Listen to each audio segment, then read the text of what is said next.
Bonjour, vous allez débattre de l'euthanasie. Vous avez reçu le papier, vous êtes donc déjà bien au courant de la loi. Je voudrais ajouter qu'en Belgique, on ne meurt pas à la maison, on meurt à l'hôpital.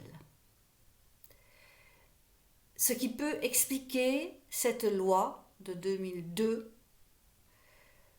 qui a été faite pour, au départ, soulager les patients et évidemment également leur donner le droit de décider comment ils vont mourir.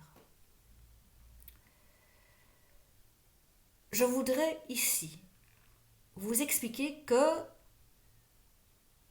on ne meurt pas comme au cinéma. J'ai vu beaucoup de personnes mourir et je puis vous assurer que ce n'est pas comme au cinéma. La mort est un processus long, difficile et parfois douloureux. Pour le patient, bien sûr. Pour la famille et pour l'infirmière. Parce que pour l'infirmière aussi, c'est difficile. C'est un échec. Nous n'avons pas pu sauver notre patient. Alors le voir souffrir, c'est dur. Voir la famille souffrir, c'est dur. Qu'est-ce qui se passe? Les fonctions vitales vont diminuer au fur et à mesure. Le patient va avoir une respiration irrégulière, avec des arrêts respiratoires, jusqu'au moment où ça s'arrête. Le problème, c'est qu'on ne peut pas prévoir combien de temps ça va durer, et que ces arrêts sont très stressants. Imaginez-vous que vous plongez dans la mer ou une piscine, vous êtes en apnée, et puis tout d'un coup, vous ressortez et vous respirez. Eh bien, c'est ce qui se passe. Le patient cesse de respirer, on ne sait pas pour combien de temps, et on ne sait pas s'il va reprendre. Alors, imaginez l'attente de la famille et de l'infirmière. On est à côté de quelqu'un qui...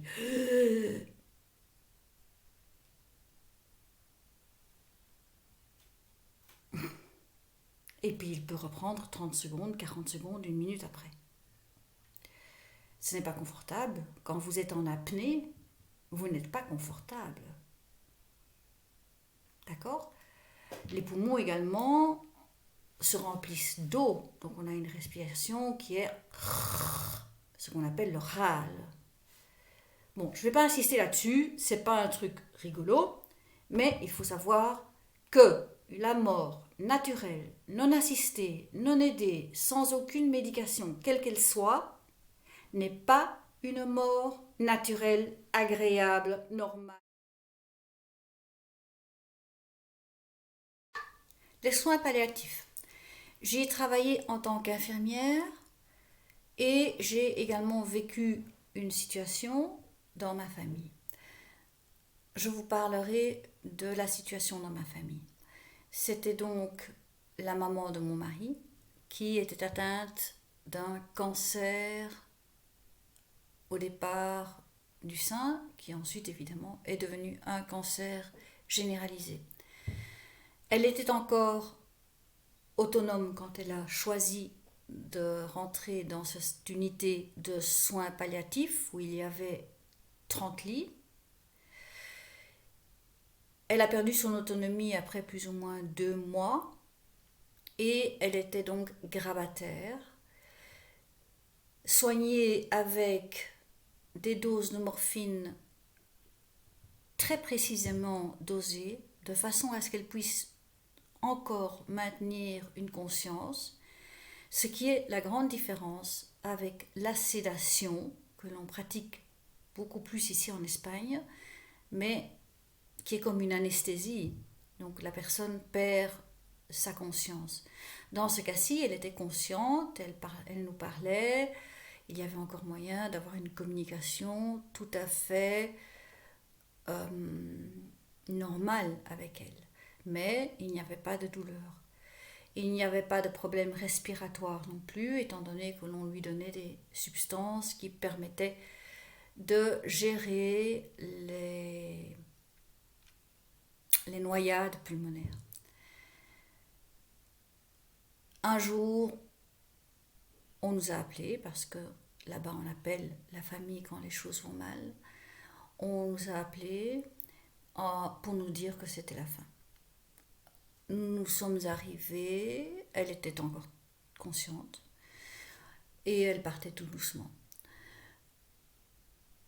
Mon mari s'est mis à ses côtés et lui a parlé. Je me suis mise aux côtés de mon mari et à mes côtés était l'infirmière et l'aumônière, c'est-à-dire la représentante de la religion catholique dans ce cas-ci, à mes côtés. Et nous avons accompagné donc cette femme jusqu'à ces derniers moments. Ce furent 2 heures, plus ou moins, de présence, et elle s'est éteinte très paisiblement, sans douleur, sans problème. Ce fut évidemment une expérience assez exceptionnelle. Ça n'arrive pas toujours comme ça.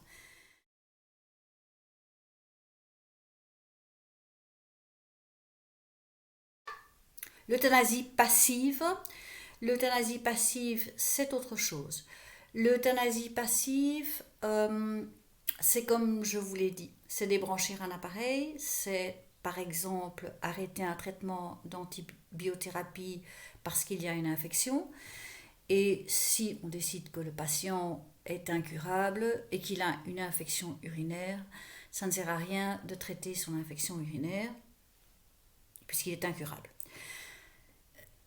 L'euthanasie passive mènera inévitablement soit au palliatif, soit à l'euthanasie active, ou alors à une mort naturelle. Ici, en Espagne, probablement à une sédation. Ce que j'ai vécu dans ce domaine-là, en tant qu'infirmière, j'ai vécu une situation très périlleuse. Et c'est là où on voit qu'il est important d'avoir des lois. Nous avions donc une patiente qui était en fin de vie, qui était incurable, et elle souffrait énormément. Quand j'allais faire sa toilette, et si je la touchais, elle criait de douleur. J'ai donc parlé avec mon chef et je lui ai dit, écoute, moi, je ne ferai pas la toilette de cette femme parce que je n'ai pas envie de lui faire mal et il faut faire quelque chose. Il a dit ok, donne-lui cette petite injection de morphine avant de faire la toilette et elle n'aura pas mal, et voilà. Ok, je fais l'injection de morphine, je fais la toilette, effectivement elle ne souffre pas, mais une fois la morphine absorbée, elle souffre de nouveau. En parlant avec mes collègues, on décide que c'est pas une vie, ça peut durer encore 15 jours, c'est pas possible. Psychologiquement, pour nous également, il est très difficile de soigner quelqu'un comme ça. On va donc voir le chef, on lui dit, écoute, nous on aimerait bien qu'on fasse quelque chose pour cette femme. La loi est déjà passée, mais nous sommes dans un hôpital catholique. Et dans les hôpitaux catholiques, on ne pratique pas ouvertement l'euthanasie active. C'est une forme d'hypocrisie. Mais bon. Mon chef me dit, ok, je vais en parler au médecin. Le lendemain matin, quand j'arrive, mon chef me donne une petite perfusion, oui, les petites las bolsas, petite perfusion, et me dit, va mettre ça à la dame. Et je lui dis, c'est quoi? Ah, il me dit, je dis, oui, non, moi je ne vais rien mettre sans savoir ce que je vais injecter. Je dis, c'est ce que vous avez demandé, hein. Je dis, quoi, c'est de la morphine alors? Oui, oui, oui, c'est une très forte dose de morphine. Je dois dire que mon sang n'a fait qu'un tour. Je me suis sentie très en colère, je me suis sentie utilisée, je me suis sentie insultée dans mon travail de soigner. Et je lui ai répondu, il n'en est pas question. Je dis, si le médecin a décidé, et je suis d'accord, de mettre une fin à cette vie, qu'il le fasse lui-même et qu'il respecte la législation. Mais moi, je ne vais pas aller mettre une perfusion pour qu'elle meure. Et quoi? On est dans une euthanasie passive, on est dans une euthanasie active, et ça fait de moi quoi? Moi, je suis une soignante. Et finalement, il s'est mis en colère et il a été mettre la perfusion lui-même. Ça, c'est une euthanasie active, illégale et hypocrite.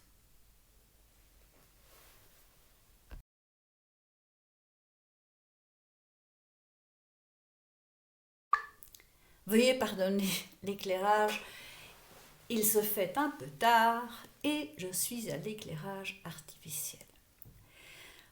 Pour vous parler de l'euthanasie active, je vous dirai que c'est une mort respectueuse de l'être humain et qui se passe de manière sereine. L'avantage indéniable de l'euthanasie active, c'est que le patient a l'occasion de dire au revoir à ses proches et également les proches ont l'occasion de dire au revoir aux patients. Ce qui, vous le comprendrez bien, n'est pas le cas dans le premier exemple que je vous ai donné, où c'est l'hôpital qui nous a appelés pour nous dire que la maman de mon mari se mourait, ni le cas de la deuxième situation, où là, la famille n'a même pas été prévenue. Dans ce cas-ci, la famille est là et on a le temps. On peut mettre de la musique, on peut pleurer, on peut ne pas pleurer. Et c'est un moment d'échange. Il y a un moment d'échange entre le patient et sa famille et ses proches. Une fois que ce moment est passé, alors on passe à l'acte médical proprement dit. Évidemment, on redemande au patient si c'est effectivement ce qu'il veut, ceci à condition qu'il soit conscient. S'il réitère sa demande, le médecin injectera tout d'abord une dose élevée de morphinique, ce qui plongera le patient dans un coma profond. Et ensuite, il injectera une substance, un médicament létal, c'est-à-dire qui entraînera la mort du patient. Donc en fait, le patient dort et puis son cœur s'arrête. Et ça s'arrête là. Voilà la description d'une euthanasie active. Je n'ai rien d'autre à ajouter à ce niveau-là.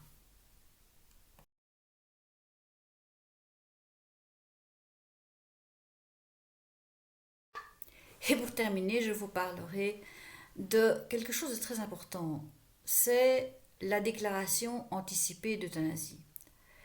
Je pense que l'euthanasie active prend toute son importance si l'on utilise cette déclaration. Et pour terminer, je vous parlerai de quelque chose de très important.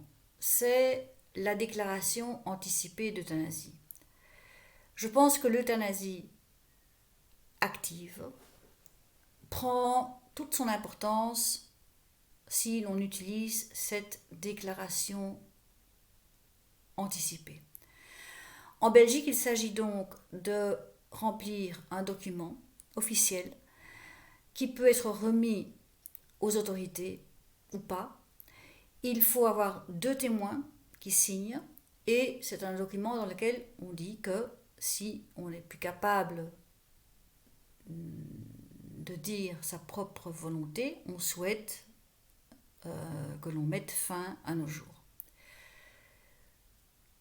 Je pense que si on est pro-euthanasie, si on a réfléchi à notre vie, au sens de notre vie et qu'on décide qu'effectivement c'est ce chemin-là que l'on veut prendre, je pense que c'est un document qui doit être rempli lorsqu'on est en bonne santé et même jeune.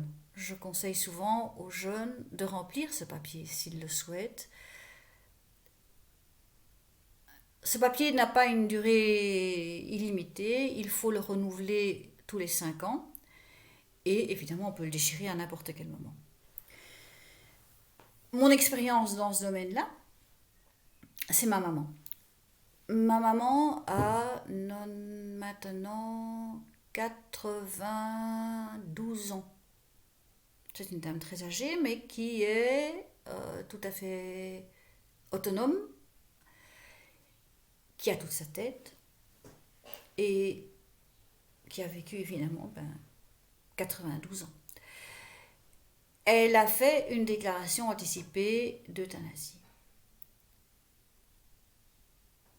Au cas où, par exemple, elle tomberait, aurait une fracture du col du fémur, tomberait dans le coma, voilà. Elle a récemment parlé de la mettre en pratique, cette déclaration, de demander une euthanasie, avec pour motif une souffrance psychologique due à l'âge avancé et au fait qu'elle a peu de contact avec sa famille et ses proches, étant donné que la plupart d'entre nous sommes à l'étranger et qu'elle a perdu beaucoup de ses amis et que la famille ne reste pas grand-chose.